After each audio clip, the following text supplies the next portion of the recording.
कल मैं जब कल्कि 2898 एडी मूवी का ट्रेलर देख रहा था तो उसमें मुझे भगवान विष्णु और अश्वत्थामा के कुछ ग्लिम्स दिखे। तो मैं थोड़ा क्यूरियस हुआ यह जानने के लिए कि अश्वत्थामा कौन थे और इनका फ्यूचर में हमारे फ्यूचर में क्या योगदान होगा। तो मुझे कई सारी ऐसी चीज़ों के बारे में पता चला जो मैं आपको इस वीडियो में बताने जा रहा हूँ। So let's begin the video. एक बार एक नदी के किनारे ऋषि भारद्वाज ने एक घृताची नाम की अप्सरा को देखा तो वह काम वासना से भर गए और उनका बीज एक कटोरे में गिर गया, जिससे एक अद्भुत ब्राह्मण योद्धा जन्म लेता है जिसका नाम द्रोणाचार्य था। इन्हीं द्रोणाचार्य और कृपी कुमार नाम की एक औरत से इनका एक अद्भुत बच्चा जंगल के गुफा में जन्म लेता है, जो आज के टाइम पे टपकेश्वर महादेव मंदिर के रूप में जाना जाता है, जो देहरादून उत्तराखंड में है। तो हाँ, वह बच्चा प्राप्त करने के लिए द्रोणा ने शिव की काफ़ी तपस्या की थी, जिससे वह एक अद्भुत मणि के साथ पैदा लेता है, जो मणि आप ट्रेलर में भी देख सकते हैं मूवी के। इस मणि के कारण उसे भूख, प्यास, बीमारियां, हथियार, देवताओं वो सभी से बच सकता था। इस मणि के कारण उसकी उम्र भी नहीं बढ़ती, यानी ऐसा माना जाए तो यह मणि उसे अजय और अमर बना देती है। हालांकि ये सब होने के बावजूद भी उसका जीवन काफ़ी साधारण व्यतीत हुआ और उसका बचपन में काफ़ी कठिनाइयाँ झेली थी।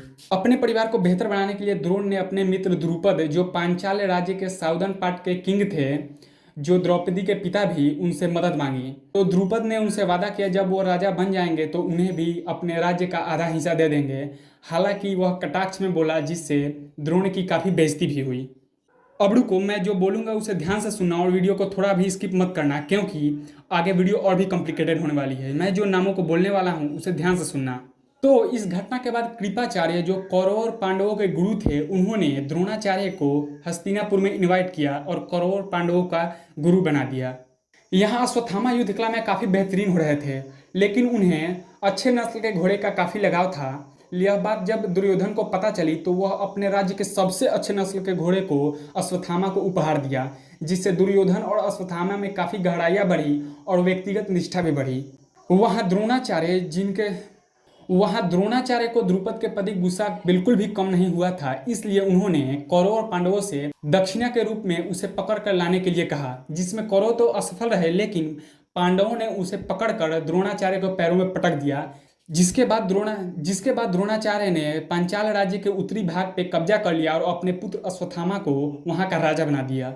इसके बाद जब कुरुक्षेत्र यानी महाभारत का युद्ध हुआ तो कौरवों के साथ द्रोणाचार्य और अश्वत्थामा दोनों लड़ने लगे।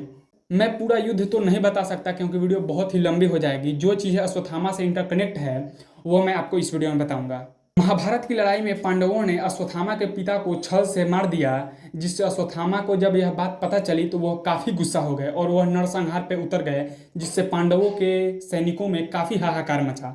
लेकिन कृष्ण ने यह सब रोक दिया। फिर यह महाभारत की युद्ध बहुत दिनों तक चली, कितने लोग मारे गए, लेकिन अंत में पांडवों की जीत हुई। ये तो आपको पता ही होगा। लेकिन इन सब के बाद भी अश्वत्थामा का प्रतिरोध का आग अभी भी जल रहा था। वह युद्ध समाप्त होने के बाद भी पांडवों के शिविर में घुसे और पांडवों के 5 पुत्र को पांडव समझकर सोते हुए ही मार डाला और उत्तरा के कोख में पल रहे अभिमन्यु के पुत्र परीक्षित को भी मारने का प्रयास किया और उस पर ब्रह्मास्त्र चला दिया और उन्होंने पांडवों के वंश को समाप्त करने की प्रयास की, जिससे भगवान कृष्ण काफी गुस्सा हुए और उन्हें यह श्राप दिया कि वह चिरकाल तक इस धरती पर भटकते रहेंगे और उनके माथे से वह मणि भी छीन ली गई।